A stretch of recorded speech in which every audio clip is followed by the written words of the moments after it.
Assalamualaikum warahmatullahi wabarakatuh. Sebelumnya, perkenalkan nama saya Putri Syahira dengan NPM 233510322 dari kelas 5A. Nah, di sini saya akan membuat video mengenai penjelasan perbedaan Ubuntu Linux dengan Kali Linux. Nah, di sini saya akan menjelaskan apa itu Linux Ubuntu. Nah, Ubuntu sendiri itu adalah salah satu distribusi Linux yang dikembangkan oleh Canonical Ltd. Nah, Ubuntu itu dirancang agar mudah digunakan, stabil, dan cocok untuk penggunaan sehari-hari. Ciri-ciri dari Ubuntu sendiri itu adalah open source dan gratis, lalu ramah untuk pemula, antarmuka grafis modern, lalu stabil dan aman, banyak komunitas dan juga dokumentasi. Untuk Kali Linux sendiri itu adalah distribusi Linux yang dikembangkan oleh Offensive Security. Nah, Kali Linux itu dirancang khusus untuk keamanan cyber dan juga pengujian keamanan sistem.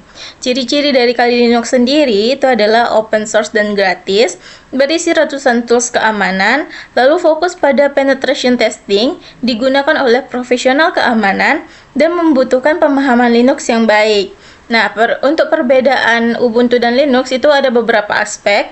Pada aspek yang pertama yaitu tujuan pengguna. Ubuntu itu digunakan untuk penggunaan umum, lalu cocok untuk pemula, pelajar, mahasiswa, dan juga profesional. Digunakan untuk belajar pemrograman, pekerjaan kantor, browsing multimedia, dan juga server dan cloud. Sedangkan Kali Linux itu ditujukan untuk keamanan cyber. Nah, itu digunakan oleh ethical hacker, penetration tester, analisis keamanan. Dengan fokus itu pada penetration testing, digital forensik, dan juga security auditing. Aspek yang kedua yaitu pengguna sasaran. Nah, itu ada target pengguna. Ubuntu sendiri itu untuk umum dan pemula, sedangkan Kali Linux itu untuk profesional keamanan. Tingkat kesulitan untuk Ubuntu itu mudah, sedangkan Kali Linux itu lebih kompleks. Lalu kebutuhan teknis. Untuk Ubuntu itu rendah sampai menengah, sedangkan Kali Linux itu menengah sampai tinggi. Lalu untuk aspek ketiga yaitu perangkat lunak bawaan. Ubuntu itu memiliki aplikasi standar seperti LibreOffice, lalu Firefox, Media Player, dan juga Software Center. Itu dia tidak berisi tools hacking. Sedangkan untuk Kali Linux itu dibekali dengan 600 lebih tools keamanan seperti Metasploit, Nmap, Wireshark, dan juga Burp Suite. Nah, tools ini itu tidak tersedia di Ubuntu secara default. Lalu ada yang keempat itu adalah keamanan dan juga hak akses. Untuk Ubuntu itu lebih mengutamakan keamanan pengguna sehari-hari. User itu biasanya tidak berjalan sebagai root. Lebih aman untuk pengguna harian. Sedangkan Kali Linux itu dirancang untuk pengujian sistem. Banyak tools itu membutuhkan hak akses tinggi dan lebih berisiko jika digunakan sebagai OS harian. Faktor yang kelima itu ada antarmuka dan kenyamanan. Untuk Ubuntu sendiri itu ada ramah pengguna dan stabil dan serta nyaman untuk penggunaan lama. Sedangkan Kali Linux itu GUI-nya sederhana dan fokus ke fungsi, bukan pada estetika. Faktor yang keenam itu ada stabilitas dan update. Pada stabilitas itu Ubuntu itu sangat stabil, sedangkan Linux itu cukup stabil. Untuk update itu Ubuntu terjadwal dan aman, sedangkan Kali Linux itu sering update tools. Dukungan jangka panjang untuk Ubuntu itu ada LTS, sedangkan Kali Linux itu tidak ada LTS. Nah, di sini saya akan langsung mencontohkan untuk proses ping pada Ubuntu dan juga Kali Linux untuk melihat perbedaannya. Pertama-tama di sini saya akan mencoba pada Ubuntu Linux terlebih dahulu. Nah, di sini saya sudah terlebih dahulu menginstal Linux Ubuntu. Langsung kita start.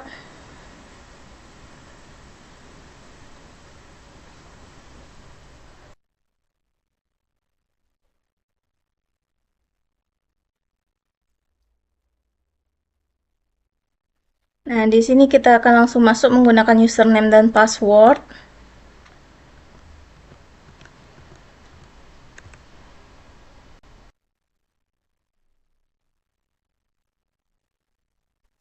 Lalu setelah masuk ke Ubuntu-nya, kita ambil terminal.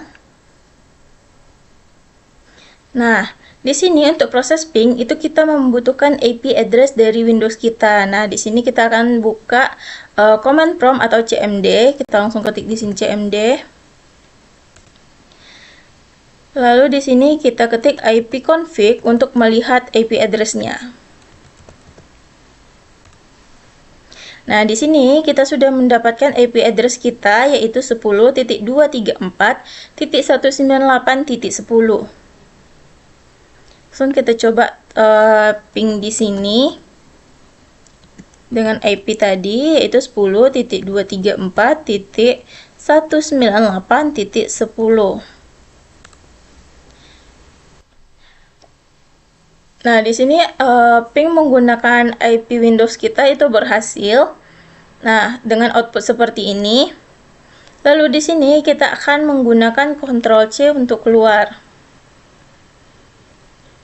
Kira-kira untuk ping pada Linux Ubuntu itu hasilnya seperti ini. Nah, sekarang kita akan mencoba pada Kali Linux. Sini kita keluar dengan power off. Lalu di sini kita akan coba untuk Kali Linux.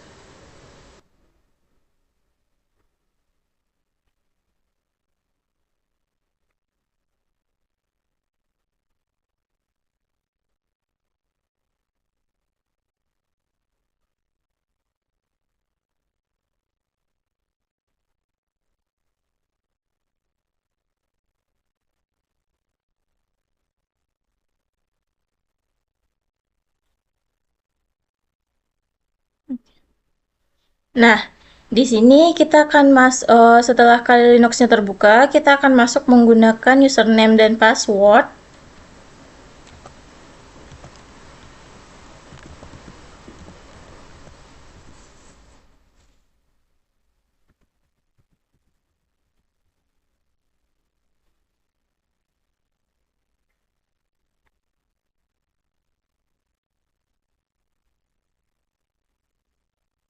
Nah, di sini kita akan langsung ambil ke bagian sini. Nah, di sini terminal kita sudah terbuka. Kita bisa langsung tes ping dengan IP address yang sama dengan yang kita gunakan pada Linux Ubuntu tadi. 10.234.198.10. Nah, di sini ping untuk IP address yang sama itu berhasil. Bisa kita lihat perbedaannya tidak terlalu tampak di sini. Lalu untuk keluar kita juga akan menggunakan perintah yang sama yaitu bisa kita langsung Ctrl C saja. Nah, di sini sudah berhenti. Nah, di sini selanjutnya kita akan melakukan proses nmap. Di mana nmap itu sendiri itu bertujuan untuk eksplorasi dan juga audit keamanan jaringan yang memungkinkan administrator dan juga profesional keamanan itu untuk memindai jaringan. Lalu kita juga bisa menemukan host yang aktif, mengidentifikasi port terbuka, dan mendeteksi layanan dan versi aplikasi, serta menebak sistem operasi atau OS yang digunakan pada target. Nah, ini berguna untuk membantu menemukan kerentanan dan memperkuat keamanan jaringan. Baiklah, di sini kita akan langsung memasukkan perintah nmap. Lalu kita menggunakan IP Windows yang tadi yaitu 10.234.192.10. Lalu di sini kita langsung enter. Maaf, nah ini terdapat kekeliruan karena IP address-nya ada 192, di sini sebenarnya itu adalah 198. Jadi kita akan masukkan perintah nmap ulang yaitu nmap 10.1.234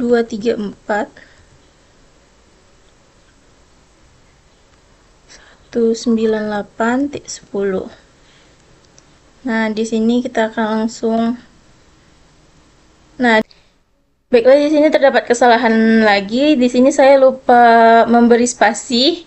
Kita akan ulang dengan perintah yang sama, yaitu nmap spasi 10.2.4.198.10. Nah, ini kita akan coba. Nah, di sini dia sedang memulai nmap-nya. Nah, di sini karena kita tidak bisa menggunakan perintah nmap, maka kita akan menggunakan perintah lain, yaitu nmap spasi pn dengan IP address yang sama, yaitu 10.234.198.10.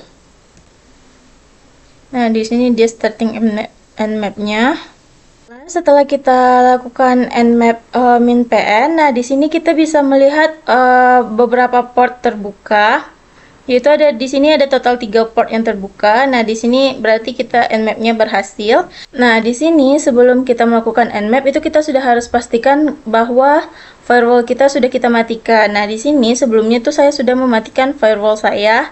Nah, jadi dengan kata lain, saat firewall dimatikan, yang lain itu bisa masuk ke gate saya. Nah, baiklah, sekian penjelasan dari saya. Jika terdapat salah kata, saya mohon maaf. Saya akhiri dengan Assalamualaikum warahmatullahi wabarakatuh.